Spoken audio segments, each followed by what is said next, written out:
Le commandant Cousteau, 6 anecdotes que vous ne saviez pas sur lui. 1. L'origine de son bonnet rouge. Pour les premiers essais de scaphandres au XIXe siècle, des bagnards étaient désignés volontaires. Pour les différencier des autres marins sur les ports et les repérer en cas d'évasion, ils portaient des tenues de couleurs vives, notamment un bonnet rouge.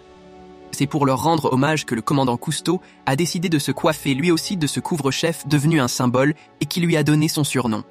2. Vie amoureuse. Jacques-Yves Cousteau a épousé Simone Melchior en 1937 et a eu 2 enfants avec elle, Jean-Michel et Philippe. Mais ses infidélités sont nombreuses.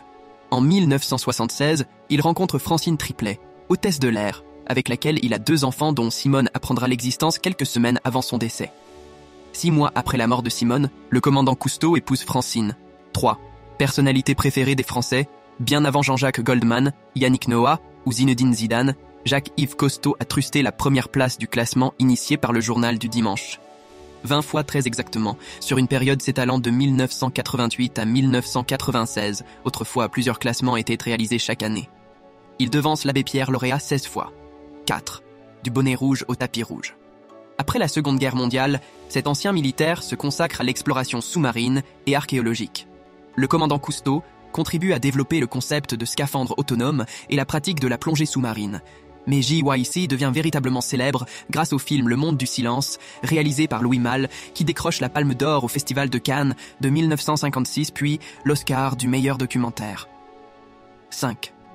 La polémique 60 ans plus tard, alors que le commandant Cousteau est mort depuis 18 ans, en 1997, ce même Monde du Silence déclenche une tempête médiatique.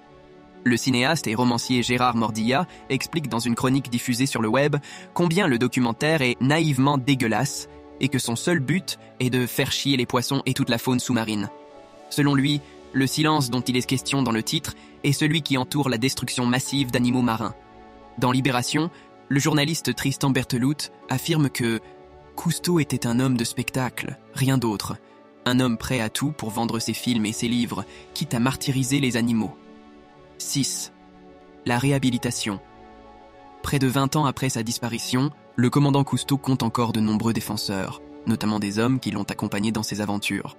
Son ancien conseiller scientifique et océanographe, François Sarano, a rappelé que, à l'époque, les connaissances sur la vie sous-marine étaient quasi inexistantes, tout comme l'était ce qu'on appelle aujourd'hui la pensée écologiste.